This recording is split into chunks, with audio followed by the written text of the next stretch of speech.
Welcome to the one-stop shop for photography sales, marketing and branding wizardry. At Wolfe-Island, we help awesome photographers and videographers take their business from failing to freaking awesome. It's going to be fun and it's going to get silly because life's too short to be boring, but we'll tackle real-life business issues with Q&As, live interviews and current news reviews to leave you buzzing and ready to take your photography business to the next level of awesome.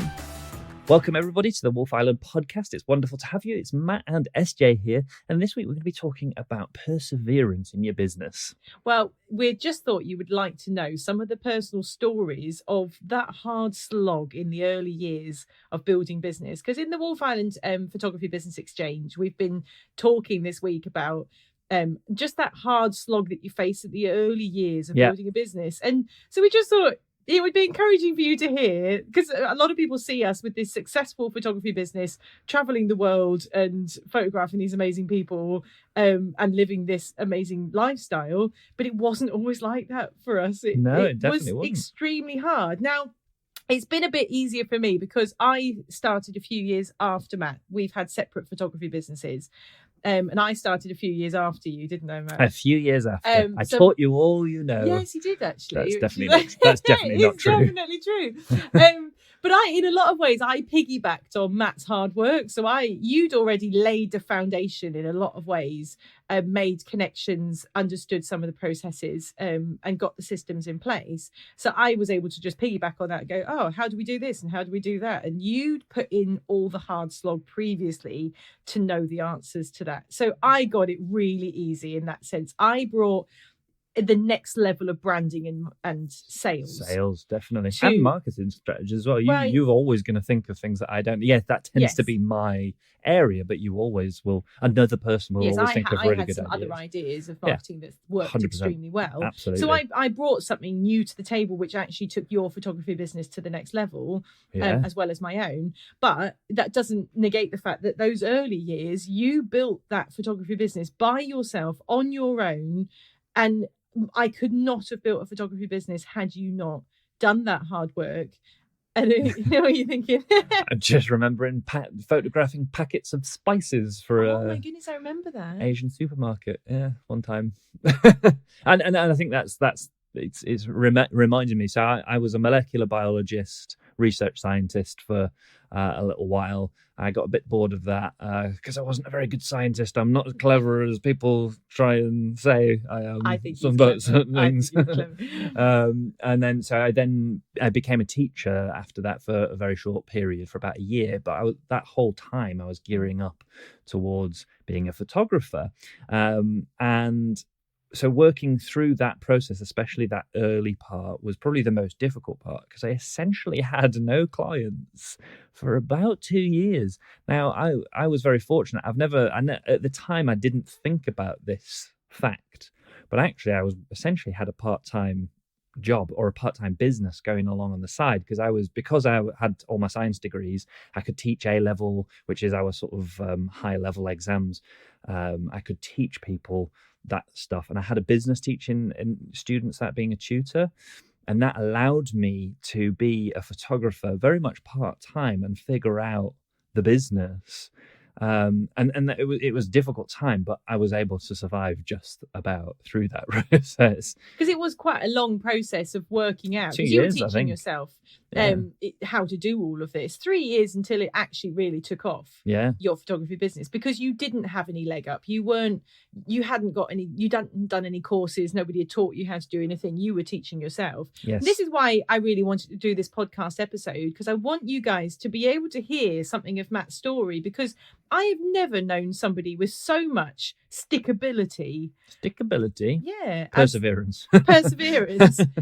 Because I genuinely couldn't have done what you did in those early years. I often think back and I just think I wouldn't have coped and I would have given up. But you just have this ability to just keep going at something, just thinking, no, I know it's going to work. And you just keep going. And you had a lot of things at the time that were telling you that it wasn't going to work. I'm remembering when you went to go for that funding interview, and they laughed you out of the room. So you had a lot of discouragements in those early days where you could have doubted yourself and you could have thought, I don't know if I'm going to get anywhere with this. I see other people making it work, but maybe I'm not the one that can make it work. Maybe I just need to give up on this.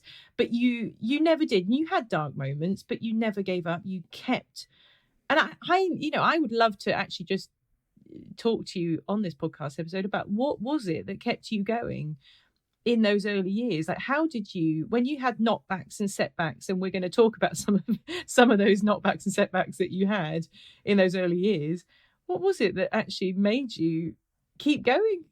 I know it's hard to put into words because I think it's actually something Matt's like shrugging and got like a confused face. It's because it's something that's so innate in you. It's something that comes so naturally to you. You just don't consider the option of giving up. And actually, I really admire that about you. Yeah, I mean, I guess it made sense that it would work because everyone else, there are other people who did it. Therefore, humans are able to do this thing that I can see. I am a human, therefore I can do it. I mean, it's as simple as that, I guess, for me. But I love that. That does apply to everyone who's listened to this podcast. I think the only helpful thing I can say, and it's not as helpful if you don't have my personality type. It's not anything clever on my part. It's just what the personality type I was born with. If you're into sort of personality types and stuff, which SJ is, it's called. If you look up Myers-Briggs, like that's what I'm referring to when I'm saying that my personality type. And and it's interesting knowing a few people who are like me that we have the same technical personality type and we act and respond in similar ways. We tend to like failure isn't like something that really, I might feel like a failure interpersonally, but I never actually like experience failure in the sense that it's like, oh, right, I may as well just give up now.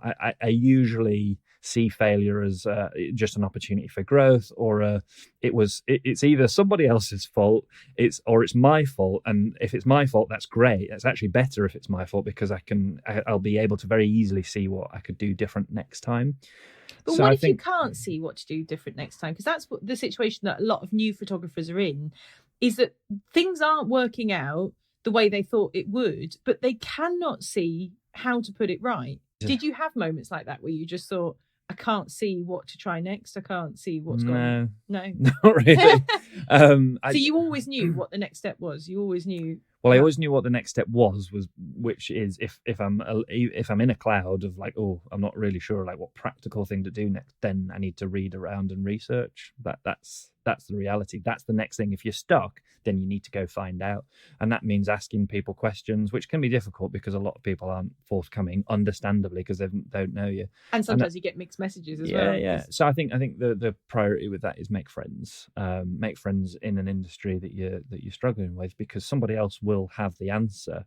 And I think the great camaraderie between people who are starting out is perfect, because say there's 4 or 5 of you in some particular new photographers starting out group, you all see each other as equals because you are essentially, but you're all going to be experiencing something different, and therefore you can actually inform each other. So yeah, some top level pro might not have the time for you because they don't know you, right? And so it is difficult. And once you become that top level pro, then you'll be friends with top level pros, because those guys that you all helped each other probably have come up within a few years together. So I think it's in a situation, trying to think about it, and analyze it. Maybe it's the situations where I didn't know what to do next. It was more about asking people questions, if I needed to, and learning from people. That's the only real thing I know what to do. And in terms of the failure and not letting it get you down, I don't know how you do that, because, like, in terms of personality type, it's just it doesn't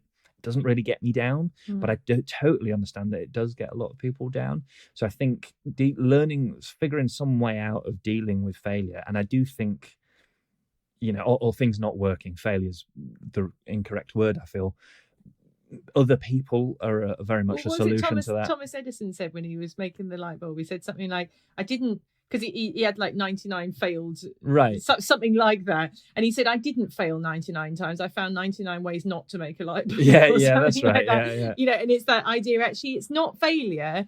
It's actually helping you hone in even more specifically on what is going to work. Yeah. And so it's having that mentality. I'm going to stick at this because I found I've found another way that it's not going to work, which means I'm even closer to finding the way that it is That's going to work. exactly how I view things. Yeah. And that's how I can teach, SEO or, various things of advertising, because all I've essentially done is gone, okay, that didn't work, and tried it and it didn't work. Okay, what did I learn through that? Because the good thing about things going wrong or failure is that you learn a bunch. You actually gain knowledge from that experience, so it's never a failure in that respect. And I guess maybe trying to adopt some of that mentality, it's not going to fit for everyone, but maybe you can sort of glean some of that, which is just seeing failure as an opportunity for learning. So it was never wasted. I guess that's my attitude. And it's one of the reasons why we love doing Wolfe-Island, because we didn't have anything like this. No. You didn't have anything like this. Not at all. When you were building your business. So what we hope to do is to save you all the years of heartache and hard work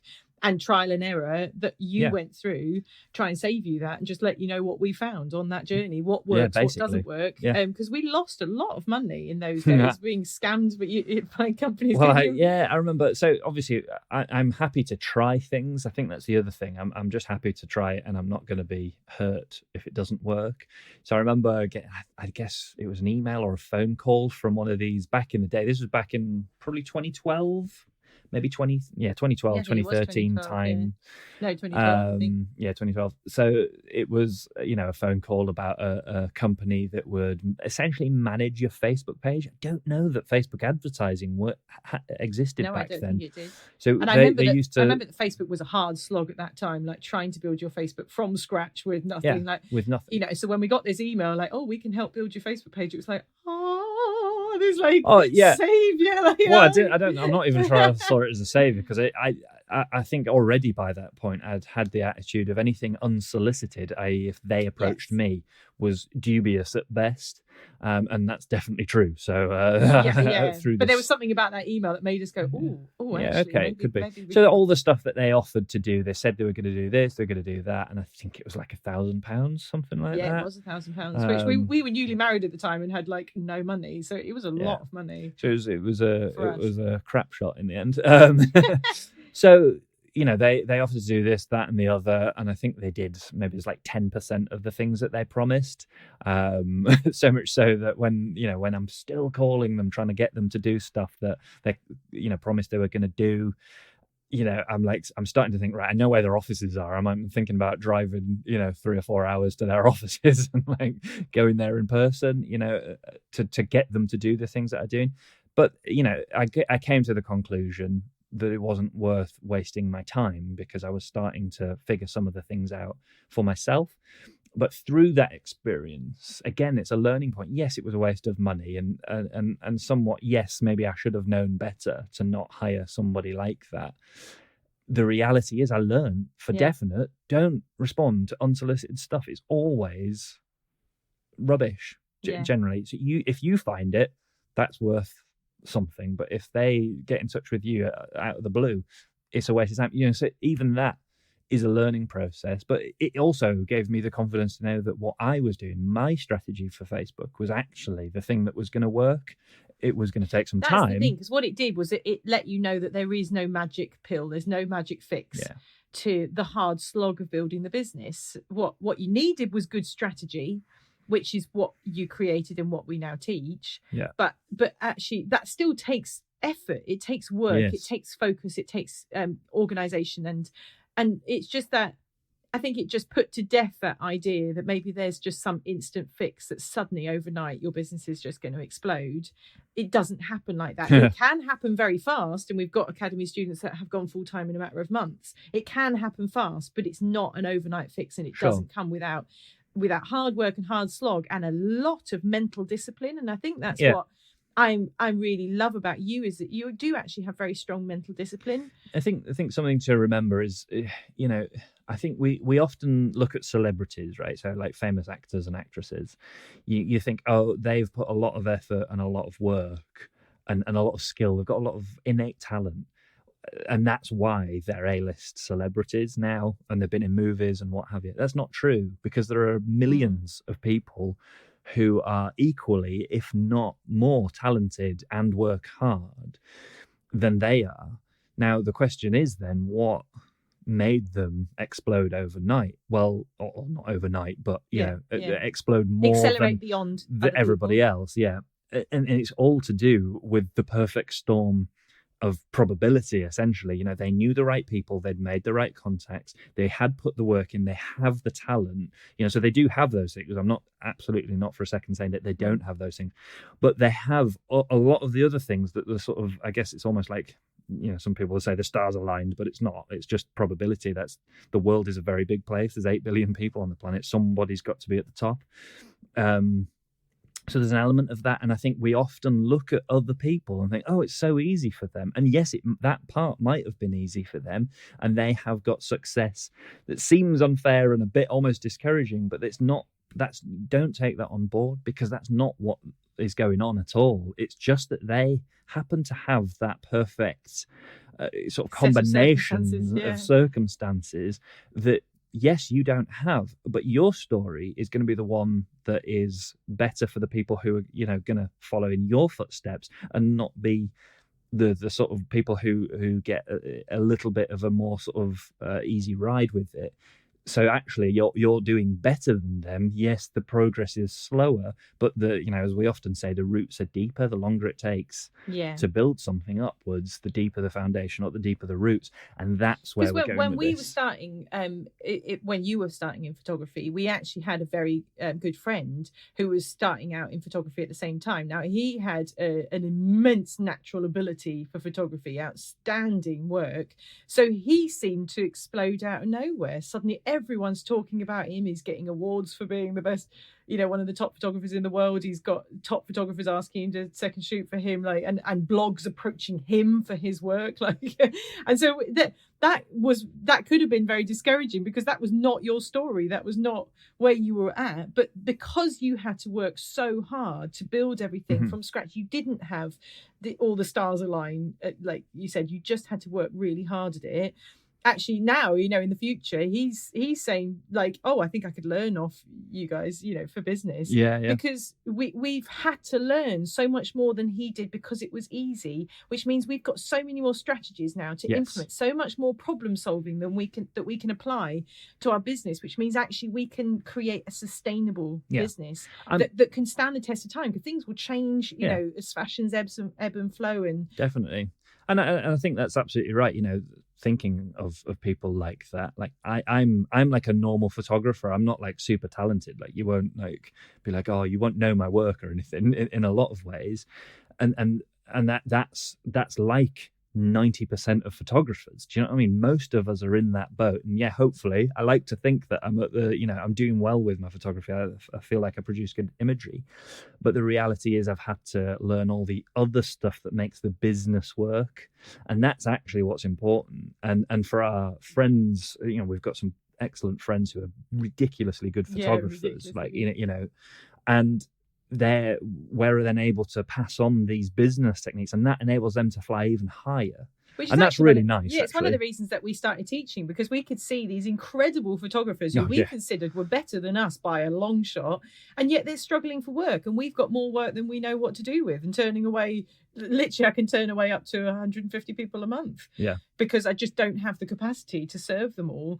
And so I'm thinking, it almost doesn't seem fair, like that these amazing photographers are struggling. And I think that's what makes our journey and our story so credible, is that we didn't get a leg up in terms of, we didn't have this outstanding talent that set us and made everything really easy. Yeah, that's certainly true of me. I don't think that's as true for you, because you do have like actual innate talent for photography. Well, thank you very much. And it looks good. Do you know what I mean? And people actually do follow your work and they recognize your work, but that's not true for me. And I'm not upset about that, by the way. Just to but I am a very particular niche with my photography, and so although my clients absolutely love it, it's a very niche audience, and it's obviously a very buoyant market, because my photography business has done extremely well. But I think it's knowing that we're not just saying, oh, this is how we built our business, but actually the reality is just because we're one of those top percentage of the elite. Actually, no, we're just like normal photographers building normal businesses, and yet we've been able to excel beyond what was expected and what other people were experiencing, and even the people who were better than us, what they were experiencing. And I think that's what gives the story credibility. And so yeah, I do often think about those early days with you, because I just think that was key. Those first few years when you were just having to really slog at it, you were working with clients that weren't ideal, you were charging prices that weren't life sustaining. Yeah, I mean, not having enough clients and all that sort of stuff, So I was doing, I had like commercial work that I did, um, photographing packets of sticky tape and Oh yeah, paper. I remember that. And like I say, and again, like, thinking about the Asian supermarket, that was, we were learning things then that are important for now, and networking was one of them. So I worked in a little office block that my university business school sort of gave to graduates for a year after graduating. Although I'd graduated a long time before that, so I don't really remember the circumstances of why I got that office, but next door was a guy who has since become a good friend from back in those days. He was a graphic designer, he did web design, all that sort of stuff. So chatting to him, just because I do like to get to know people and be nice to them, I wasn't like pitching for work with him or anything. I was just chatting to him, obviously introduced myself as a photographer. He's like, I need a photographer for this job, that job, this job. And I just ended up doing commercial work for him on a regular basis because I connected with him and made friends with him. And that's taught us something for the future and for now. None of that was amazing work, like I say, photographing packets of tape and spices and all sorts of different things. And the imagery was good enough. It wasn't like life-changing imagery. I wasn't doing anything spectacular, but I was getting the work in, and it was slowly but surely building and teaching us things. But it would have been easy to be frustrated because I'm talking like, I think I did 10 commercial jobs for him across the whole first year. That's not anywhere near enough to even pay my rent at the time, I don't think. But you just got to persist with it, and you've got to take the lessons for what they are, and you will be learning lessons. So if you are frustrated right now and you feel like a failure, I promise there are lessons, even at least in hindsight. You'll look back on this period, whatever you're in now, and be like, okay, I learned this from this period. I need to do this more. And so in this example, it was to remember to network and to talk to people and tell them what I do, and just connect with them, be really nice and amiable, because he could have hired a good photographer. At the end of the day, he could have hired a good photographer. But to be fair, I really like the pictures that you took of those. Yeah, it was interesting. Spices. Yeah. Anyway. It's just such a random job. You've had a lot of random jobs and a lot of definitely interesting clients. And that's and I was wanting to be a wedding photographer for some reason. I don't know why particularly, but that was so that was almost like a side gig that I didn't want to do. So even that was frustrating aspect, but keep going, because it's all building toward the journey that you want. And within 2 years after that period sort of finished, I think once we'd joined forces somewhat in our minds and our thoughts, actually probably 3 years after that, I'm doing like my first destination wedding and stuff like that. Which, interestingly, your first destination wedding was someone you networked with in that office that the university had given you that you just mentioned. Yes. I didn't even think about that one. I forgot about that one. Just goes to show network.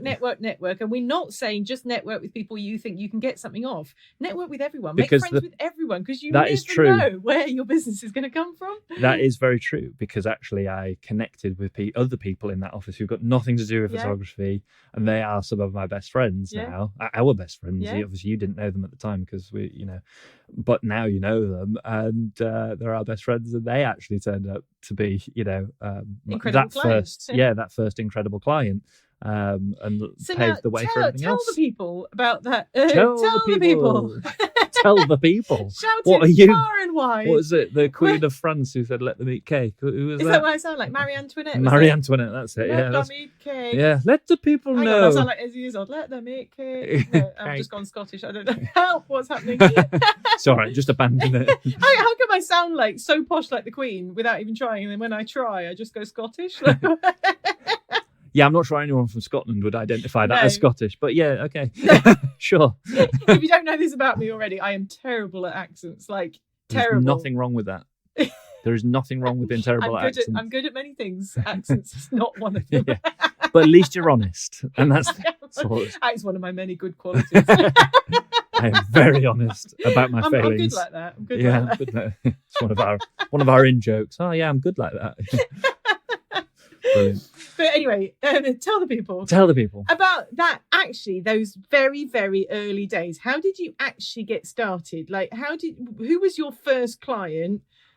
Oh, first client. First client was again actually through people that we knew, people who knew people, sort of thing. I guess my first get-go was, like I say, I'm essentially running a It just sounds like mafia. People who know people. People who know people. Yeah, sorry about that. I like didn't an mean underground it. organisation. Yeah. You just need to find the people who know people. Yeah. Right. So that was, first getting going. Like I'm essentially, like I alluded to earlier, I'm essentially running a part-time business that's paying my bills. So I'm not desperate for money here. The first people that I shot, the first technically client I worked for, was for free, but that's because I was like, I don't think I'd taken many pictures except landscape pictures at that point. And they were friends of friends, and they couldn't afford a photographer. They literally couldn't afford anything. I think they spent £300 on their whole wedding. Wow. So I knew that they weren't spending anything, and me and a friend were interested in shooting. So I just approached them. I said, hey guys, like I'm fairly sure that you're not going to be getting a photographer. Is that true? Because if you want, me and a mate will come and shoot it if you're all right us trying some things out, and they were obviously very happy with that. All worked great, and that was a great start. That led to another person who knew people, so we did that super, super cheap, which is again fine because we're just starting out. Like we'll talk about undercutting, people undercutting the market at another time, but it's not important for now. But we were doing it cheap. We were just getting going. Well, you have to when you're experienced and your competence level. You were charging for what your experience and competence level was. Yeah, and they were happy with that competence level, and that's the important thing. But like I say, we can discuss that another time. Yeah. I've got strong opinions. That's a whole other podcast. Yeah, I've got strong opinions on that. Got strong opinions about most things. I've got strong. Just to clarify, I've got strong opinions on people blaming other people for their own failures. That's what I've got strong opinions. I mean, yeah, just say it like you mean it. Just don't hold back. Because I don't, of course, I'm brilliant and I never blame anyone else for my own problems. I do, I'm sure I do. I definitely will do. I definitely whinge and I definitely blame other people for my own problems without question. So, getting started, it was people, it was connecting with people, getting to know people. It was an extremely slow start. Yeah. So it's not like something that, if you just network and make friends and talk a lot, like you're going to get really loads of good work. You're not. It's going to take time. And in fact, the third client was still people who I knew through other people. And I think even the fourth client, which by which point they're actually starting to pay a fairly significant price point. But I'm also doing this commercial work as well on the side and a few sort of family portraits. Oh, and I'd been working in a friend's studio as well. So. Oh, that's right. Yes. Actually, that did actually help loads. Help my skills. Yeah, it didn't help. Like in terms of business, because of course it's totally different thing. People taking pictures of their family and their kids and all sorts of things. So yeah, I think the connections with people was the thing that really started the first few bits of, I guess, portfolio, if you want to call it that. Interesting.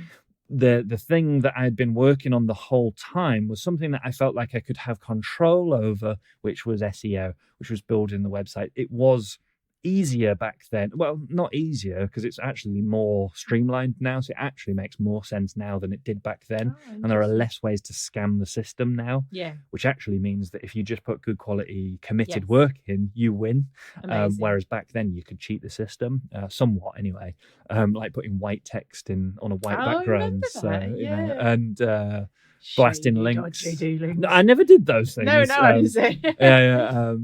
So you could cheat the system back then. So I focus. Sorry, not that you could cheat the system. That's not the important bit. The important bit that was a bit more straightforward. I felt like I could have control over that aspect of my marketing. Facebook and social media was powerful. Like some of my current photography friends way back then were absolutely killing it. There were those people on Facebook who were just making it happen constantly. And it was amazing. I struggled with that side of things for quite a while. It took me a while to build up. And by the time I'd got that working, Facebook had already gone through its complete change of algorithm where business pages were like completely ruined. But we've come up with a strategy because of that process that actually means that we can still use Facebook and get really good solid inquiries and leads from it, even though it's technically suppressed. It's a bit hard. It takes a bit it's just a bit different. Yeah, it's just a bit different more focused now. So, I think that's the thing. Like I focused on what I could do. I used some of my strengths that I do have, and I was able to just focus on those few things that I could do. It was slow. I think that whole process was probably about 2 years worth of not many clients. Then at that end of that 2 year period, that's probably where you and I come together and sort of start focusing on the same thing. About a year, maybe 6 months into marriage, something like that. And that's when things really started to work and snowball. But you're absolutely right. There was a lot of foundations, a lot of failures, a lot of challenges, a lot of learning process. I was telling you earlier, wasn't I, about the magazine company, the big bridal magazine company that rang me up and said, "Oh, we've noticed that you're a great photographer." With the usual bull that they spout. We noticed you're a great photographer, and in this area, we've got an ad space available for £500, which is probably about $750, something like that. And I was like, "Oh yeah, I'm not paying that," because I'd gone through this Facebook scam already, so I knew that unsolicited, just knock it on the head, not interested. And they're like, "Oh, okay, well, we can do you a bit of a better price." Anyway, I literally kept saying no, and they kept lowering the price until it was less than a fifth of the original price they quoted. I think it was £89 in the end.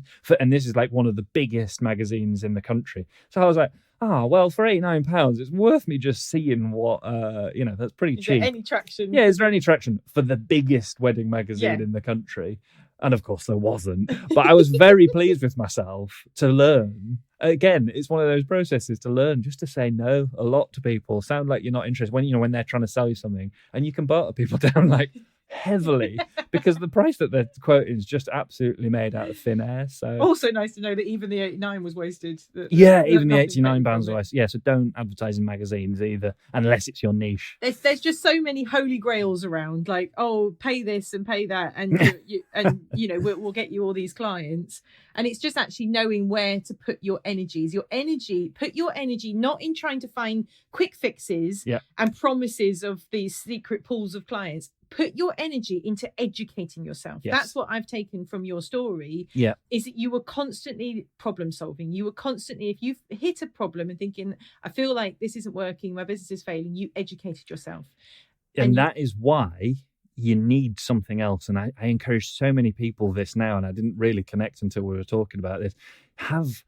In the beginning, have a part-time job. Don't make, if you're not like successful already and you're not making enough from your photography business, don't make it your sole income, because you're going to be in a situation where you're desperate for money, and that then clouds your problem-solving ability, because you need to pay the mortgage or the rent or feed the kids or whatever it is. You'll be desperately taking work, charging prices that you can't really afford more to charge.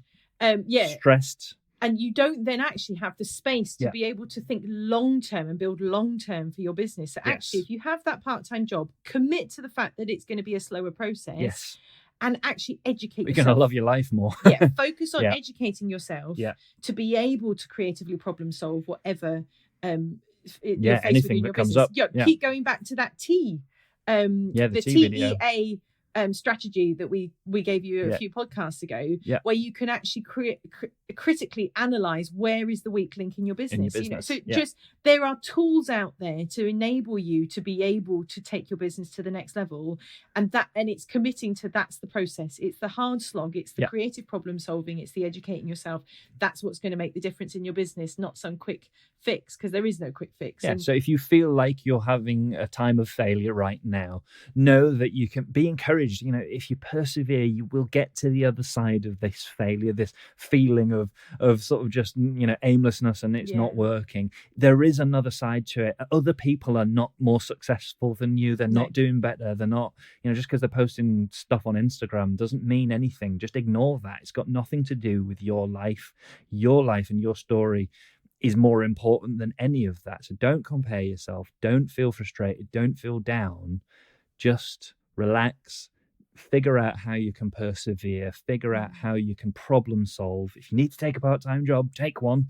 Stuff just to like take that. The pressure off. Just to take the pressure off. If there is financial pressure that is making you panic and operate from a position of weakness in your business, put yourself in a position of strength. Put yourself in a position of strength, exactly, because you're not in this to be more successful or compete or impress anybody. And impress is probably the wrong word, but I think we often feel like we need to keep up with other people. Oh, totally. And that actually drives the fear of not being able to keep up, actually drives us to do things that we probably shouldn't have chosen to do. And that's why I think, if it feels like a step back to get a part-time job, but you need to do it, because that feeling of taking a step backwards, it feels bad, but actually long term it's going to really help you and heal you. So I think, because if you get the right strategies, to be able to take your business forward, that part-time job may not be for very long. Well, exactly. The reality is some of our academy students go full-time in a matter of months. So it's just a stopgap. It just takes the pressure off. Like we said in the T video. Think clearly. Like we said in the T video, there's probably actually just one small thing that you're doing wrong. Yeah. And once you fix that, actually the dam opens up a little bit more. Yeah. I guess that's my story. I think perseverance and focusing on the things that really matter is probably the biggest thing that I learned, overarching thing that I learned from that whole... committing to the process, committing to the hard slog and the journey, and knowing that just because things aren't exploding overnight doesn't mean it's not going to explode. It will. And the picture that's been in my mind as we've been talking about this is of a steam train, the old trains, and they're piling on the coal. And it takes a long time for that train to get moving and to start moving. And it's a lot of effort to keep shoveling that coal in. And it's a hot fire and they're sweating. But once that steam train gets going and it picks up momentum and speed, actually it's unstoppable. It's Absolutely. A real tank, And that happens with your business. It's this hard slog where you just feel like you're shoveling coal into this furnace, and you're just thinking, oh, I can't even bear this. It's so hot. It's exhausting, and I feel like I'm not even going that fast. You know, I'm moving a little bit, but not very much. But that is the mechanics of how it works. You keep shoveling that coal and working hard, and you pick up momentum. And a tipping point does come with your business where suddenly actually the momentum is starting to carry you, and your business starts running itself. Yes. And just needs a little bit of coal every now and then. And that reminds me actually about the principle. One of the principles I sort of worked towards back then was there are lots of new people starting, so you feel like you're just one of the sea of millions of photographers. The market is oversaturated, you hear people always saying. If you're willing to commit to the long term, you will be the one that's successful by virtue of the fact everybody else quit years before you did. And therefore you essentially become the wheat that grows amongst the chaff. So you've got a strong position by just persevering. So keep going at it, keep working hard. You're gonna get there. It just feels frustrating for this period, and get help as well. If you've got people to ask stuff, just do it. And the Business Exchange on Facebook is a perfect place for that. There's lots of sort of room to ask for advice and lots of help, lots of people that have been through some stuff. So, I hope that's been helpful to hear a little bit of my story. Hopefully we'll... give you the light at the end of the tunnel. Give you the light at the end of the tunnel. All right, guys, we love you. Bye.